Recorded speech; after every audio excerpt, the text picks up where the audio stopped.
எப்ப இந்த கேட்ட பார்த்தாலே பயமா இருக்கேப்பா அப்படின்ற மாதிரி சந்திரமுகி படத்துல சந்திரமுகி அரண்மனையை வச்சு பயங்கரமா பயன்படுத்தி இருப்பாங்க. இந்த ஒரு வேலையில தான் அந்த ஒரு அரண்மனையை ஷூட்டிங்காக பயன்படுத்துறதுக்கு எவ்வளவு வாடகை வாங்குறாங்க, அந்த அரண்மனையை நம்ம போய் சுத்தி பார்க்கறதுக்கு நுழைவு கட்டணம் எவ்வளவு வாங்குறாங்க அப்படின்றத பத்திலாம் இந்த வீடியோல நம்ம டீடைலா பார்க்க போறோம். பி வாசு இயக்கத்துல சூப்பர் ஸ்டார் ரஜினிகாந்த், பிரபு, ஜோதிகா, நயன்தாரா, வடிவேலு, விஜயகுமார், நாசர், மாளவிகா, KR விஜயா, வினித்னு ஏராளமான நட்சத்திரங்கள் நடிச்சு வெளியான திரைப்படம் தான் சந்திரமுகி. இந்த திரைப்படமானது 2005ஆம் ஆண்டு வெளியானது. சூப்பர் டூப்பர் ஹிட் அப்படின்னு சொல்லலாம். த்ரில்லர் கதையை சில காமெடிகளை இணைச்சு சிறப்பாவே சொல்லியிருப்பாங்க. இந்த படம் மெகா ஹிட் ஆகிறதுக்கு முக்கிய காரணம் அப்படின்னு சொல்லலாம் ஜோதிகாவோட நடிப்பை. அதை தொடர்ந்து தான் சமீபத்துல சந்திரமுகி 2 திரைப்படமே உருவானது. ராகவா லாரன்ஸ் ஹீரோவா நடிச்சிருந்தாரு. ஏன்டா சந்திரமுகி பேரை கெடுத்துட்டீங்க அப்படின்ற அளவுல அந்த படம் செம மோசமா இருந்துச்சு. சரி, ஓகே, அதெல்லாம் இப்ப நமக்கு தேவையில்லை. சந்திரமுகி படமானது மொத்தமா 19 கோடி பட்ஜெட்ல உருவாக்கப்பட்டது.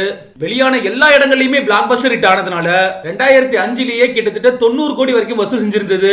இந்த படமானது திரையரங்குல மொத்தமா 890 நாட்கள் வரைக்கும் ஓடுனது அப்படிங்கிறது மிகப்பெரிய சாதனையா பார்க்கப்படுது. இந்த படத்தில் நடிச்ச நடிகர்கள், படத்தோட கதை, பிரம்மாண்டமான பேலஸ்னு இது எல்லாத்தையும் கடந்து வித்யாசாகரோட இசை அப்படிங்கிறது படத்துக்கு மிகப்பெரிய பலமா இருந்தது. இந்த படத்துல வடிவேலு காமெடி ஒரு பக்கம் அப்படின்னாலும் இன்னொரு பக்கம் இந்த படத்துல சந்திரமுகி அரண்மனை மிகப்பெரிய பேசு பொருளா இருந்துச்சு. ஏன்னா அந்த அரண்மனையை வச்சுதான் இந்த படமே நகரும். அரண்மனையை வச்சே மிரட்டி எடுத்திருப்பாங்க. அரண்மனையை காட்டும் போதெல்லாம் பயமா தான் இருக்கும். இந்த அரண்மனையானது பெங்களூர்ல இருக்கு. எஸ், இது பெங்களூர் பேலஸ் தான். இங்க ஒரு நாள் ஷூட்டிங் நடத்தணும் அப்படின்னா எவ்வளவு வாடகை வாங்குறாங்க அப்படின்னா கிட்டத்தட்ட 1.5 லட்சம் வாங்குறாங்க. இதுல சந்திரமுகி படத்துக்காகவே பல ரூம்ல செட் போட்டிருக்காங்களாம். நம்மளுமே இந்த பேலஸை போயிட்டு விசிட் செய்ய முடியும். இந்தியர்கள் இந்த பேலஸை சுத்தி பார்க்கணும் அப்படின்னா 225 ரூபாய் வரைக்கும் நுழைவு கட்டணம் வாங்குறாங்க. வெளிநாட்டு சுற்றுலா பயணிகளுக்கு 450 ரூபாய் நுழைவு கட்டணமா வாங்குறாங்க. சந்திரமுகி படத்துல இடம்பெற்றக்கூடிய இந்த பெங்களூர் பேலஸை பொறுத்தளவுக்கு கிட்டத்தட்ட 120 ஆண்டுகள் பழமை வாய்ந்தது அப்படிங்கிறது குறிப்பிடத்தக்க விஷயம்.